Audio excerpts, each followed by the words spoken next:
Hello everyone and welcome to Plummy Reads. We are here for r/bad women's anatomy. It's gonna be fun, guys. So, to start off with our first story, we have today I mentioned that I haven't had a period in over a year thanks to my IUD, and in response my manager told me to go to the emergency room. Okay. So, one of my co-workers asked me for a tampon, and in response I told her that I didn't carry them because I haven't had a period in over a year thanks to my IUD. My manager overheard this and turned to me and with a panicked look on her face and asked me what I meant by that. I explained that thanks to my IUD I no longer have periods or spotting. She told me to clock out and go to the emergency room right away and get checked out. It took a while to figure out why she was so panicked, but long story short, she thinks, yes, present tense, because no amount of assurance convinced her otherwise, that my IUD is plugging up my uterus and that all the period blood is stuck in there. She wanted me to go to the ER because she is absolutely sure that I need the IUD removed so that the blood can drain out before it becomes toxic and I get toxic shock syndrome. This is a 45-year-old mother of three. She cannot wrap her head around the fact that the IUD affects my hormones and thus my body doesn't create the lining in my uterus that becomes a period. I mean, to be fair, most sex ed training is relatively new, and it does kind of focus primarily in most schools around, like, you know, condoms, abstinence, the pill. It doesn't really cover IUDs, at least mine didn't. So, I mean, give the girl credit, she would have had to seek the stuff out, this information out of her own accord, and we all know a lot of people just aren't curious enough to research, or they resort to Google searches, and everyone knows Google's not always trusted, so I feel like we have to give this girl credit, this woman credit rather. You know, it's not as if at 45 years old she would have been handed this information in school, like you would, as I say, nowadays a lot of schools still just teach you just use a condom. So, yeah. The comment section, she goes, did she literally thought you were going to birth a giant scamp? More like that scene from The Shining. Oh dear. And here I was naively thinking that after 34 years and a couple of children that I was fairly familiar with most of the horrors of owning a uterus. Okay, so let's move on to our next story. That's your period pain is because you're unhealthy. What's crazy is women act like they were put on this earth to have a period problems. No, you are unhealthy and your hormones are unbalanced. That is why your period hurts so bad. Whether it's your fault or not, it's what it is. Yeah, so I feel like this...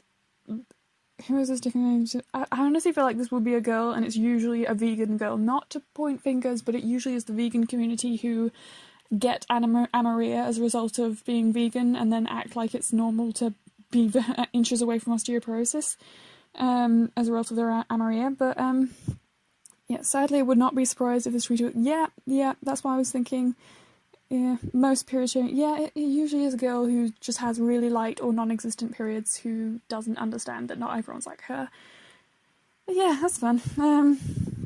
Oh, this is an old... what is it called? News story. Judge stirs up a roar after asking alleged rape victim if she closed her legs. Honestly, this feels, because it's on a page called Not the Onion, and honestly that's the perfect way of saying it. It's kind of ridiculous that a guy could be that old and also be well educated enough to be a judge, and yet at the same time doesn't quite grasp the concept that closing your legs is not the way to stop rape. I mean, obviously, if you could physically not be overpowered, then that would be great, but obviously that's not always how it happens. I mean, as I say, it's pretty old. This is, I feel like it's old, but it's, yeah, so he's in the court, and he asks the girl, where is it? Do you know how to stop somebody from having intercourse with you? Russo asks. How would you do that? She responds, I'd probably physically harm them, tell them no to stop, and try to run away. That seems about right, quite frankly. I mean, if they genuinely have decided they're going to do that, yeah, just defend yourself, physically, run away, do whatever you can. Marusa pressed her, asking, run away, get away, anything else? That's all I know, she said.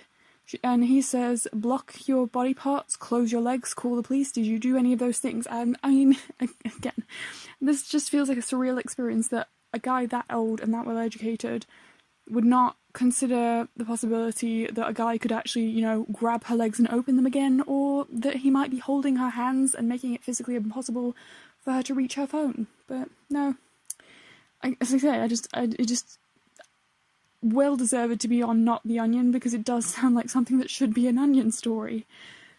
But yeah, fortunately, as you can see at the bottom of the article, it basically says that he was suspended. So good that he was punished for that, because honestly, dude, you're a judge and you don't know basic logic, like one person can physically overpower another. Like, come on. Okay, my vagina fills with pee and turns me on. Sometimes when I have to pee really bad, I get turned on. There's probably some explanation, but when I told my boyfriend, he said it's probably like when a guy's penis fills up with pee in the morning and gives him morning wood. I told him pee doesn't come from my vagina.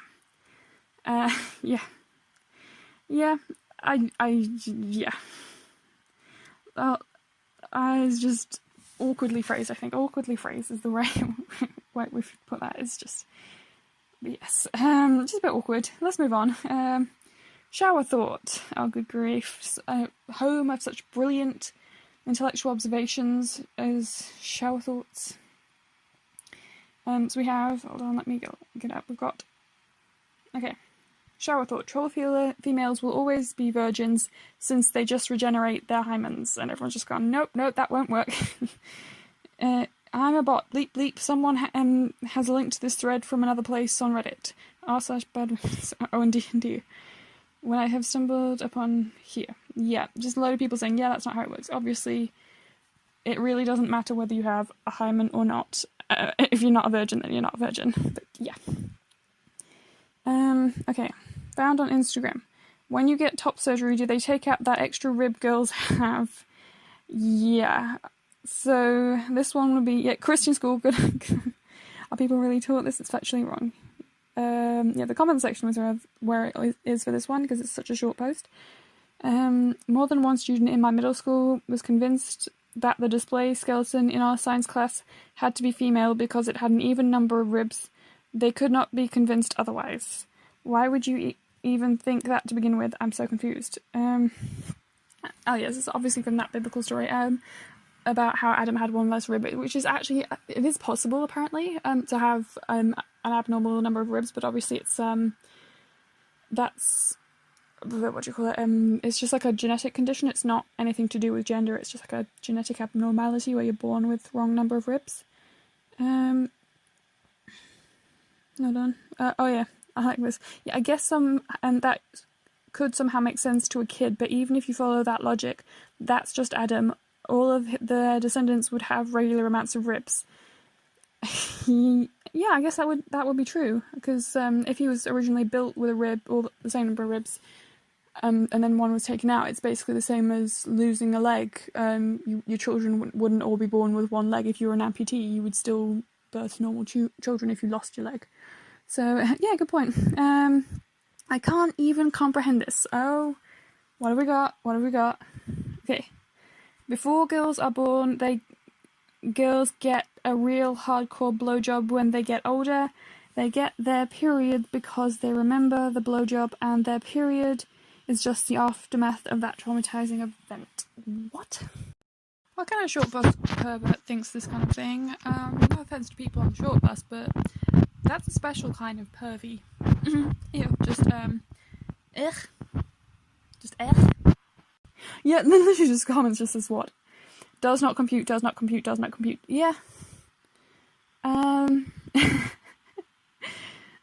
Yeah. Sometimes a fetus gets its brains blown clean out of his skull. That child, if born, goes to post bullshit on social media. Some thoughts are clearly left best in the shower. What is this, a shower thought? Yeah, r/shower thoughts. Oh, good grief. Are they having sex? Yeah, I think this guy thinks that when you have sex whilst pregnant, for some reason only girls get blowjobs because of this, but yeah, apparently another guy who's not aware of the existence of the cervix. Let's just move on from that. Yeah. Okay, what else have we got? I'm told this history lesson belongs here. For all your white recessive females in my DMs that can't contain Neanderthal DNA, I cannot speak for you beings, but my ancient African ancestors did not menstruate. This is something that did not occur until recently due to the amount of acidic toxins we breathe and consume every day. So based on this, if you went to Africa right now, you'd find women who don't menstruate, correct? But probably it would be due to starvation or being malnourished. But yeah, okay, that's a fun place to finish the episode. Well, I hope you guys enjoyed this. I will be back next time with r/pro revenge. But for today, I'm going to say good night, good day, and see you guys next time. If you enjoyed this, please subscribe, like, comment down below, all that good stuff. I'll see you guys next time.